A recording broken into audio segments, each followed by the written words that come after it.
sur place pour TV5 Monde. Alors Paul, c'est fait, nouvelle sanction contre le régime de Minsk?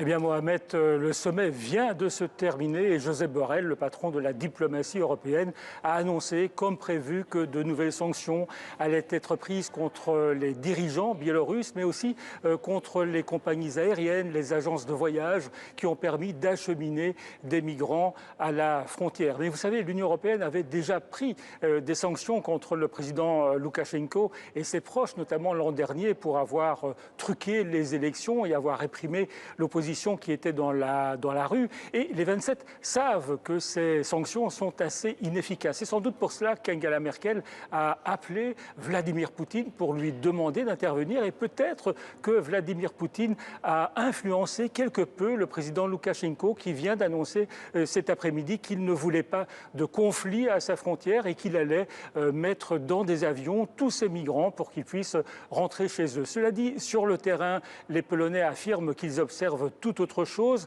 et qu'ils constatent même une nouvelle foule de migrants qui s'amassent à la frontière. Bref, la Pologne parle une fois de plus d'invasion.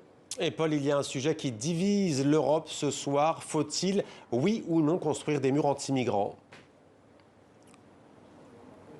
Oui, et sur cette question, on voit bien que les lignes sont en train de bouger. Vous savez, il y a à peine une semaine, Ursula von der Leyen, la présidente de la Commission européenne, disait que jamais l'Union européenne ne financerait des barbelés ou des murs anti-migrants. Et puis ce week-end, Charles Michel, le président du Conseil, a annoncé que finalement, sur le plan juridique, rien n'empêche l'Union européenne de financer des infrastructures à ses frontières. Bref, l'Union européenne est prête à se montrer accueillante, mais après s'être barricadée. Et il y a quelques minutes à peine, la Pologne vient d'annoncer qu'elle allait fabriquer, qu'elle allait construire un mur à sa frontière, qu'il soit financé ou non par l'Union européenne. Écoutez ce qu'en dit Maria Arena, qui est députée européenne et présidente de la Commission des droits de l'homme ici au Parlement européen.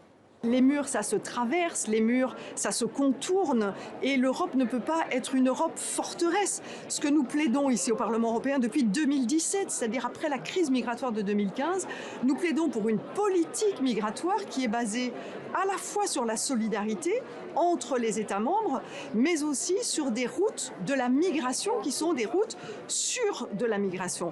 Et à ce titre-là, ça nous permettrait d'une part de remplir nos obligations internationales telles que la Convention de Genève. Des personnes ont besoin de protection et l'Europe a le devoir de leur offrir, mais en même temps, ça permettrait aussi d'avoir une possibilité pour des migrants économiques, par exemple, de pouvoir rentrer légalement sur le territoire européen. Et enfin, ça permettrait aussi à l'Europe de refuser des personnes qui n'auraient pas droit au statut soit de demandeurs d'asile, soit de migrants économiques. Et ça aurait vraiment tout son sens. La politique des murs n'empêche rien, mais surtout ne donne aucune possibilité à l'Europe de gérer ses entrées et ses sorties.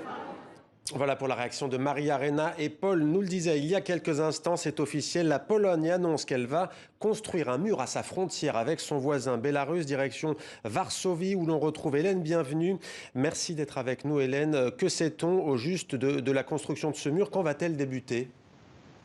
Oui, bonsoir. Donc la construction du mur, ou plutôt d'une clôture, comme on l'appelle ici en Pologne, devrait débuter d'ici quelques semaines, mais elle va quand même durer au minimum jusqu'au premier semestre de 2022. Donc la loi avait déjà été votée par le Parlement puis par le Sénat fin octobre et validée par le président de la République polonais. Donc c'est pas une annonce nouvelle en Pologne, on savait que le mur allait entre guillemets déjà se construire et on sait qu'il devrait coûter a priori 345 millions d'euros. Et que bien sûr ce serait un mur intelligent entre guillemets, donc équipé de capteurs et de caméras thermiques.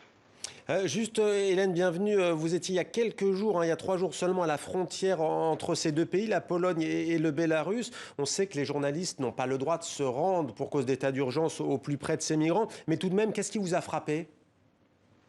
Ce qui est impressionnant, c'est de voir à quel point le passage de la frontière est maintenant extrêmement difficile pour les personnes qui se trouvent encore en territoire polonais, par exemple, qui auraient réussi à passer ou qui voudraient maintenant essayer de passer. Donc le fait d'avoir un groupe qui est coincé côté Bélarus fait un peu fonction de goulot d'étranglement et les ONG s'inquiètent beaucoup de ne pas avoir reçu d'appel à l'aide ces derniers jours. Merci beaucoup Hélène, bienvenue en direct de Varsovie pour TV5 Monde pour toutes ces précisions.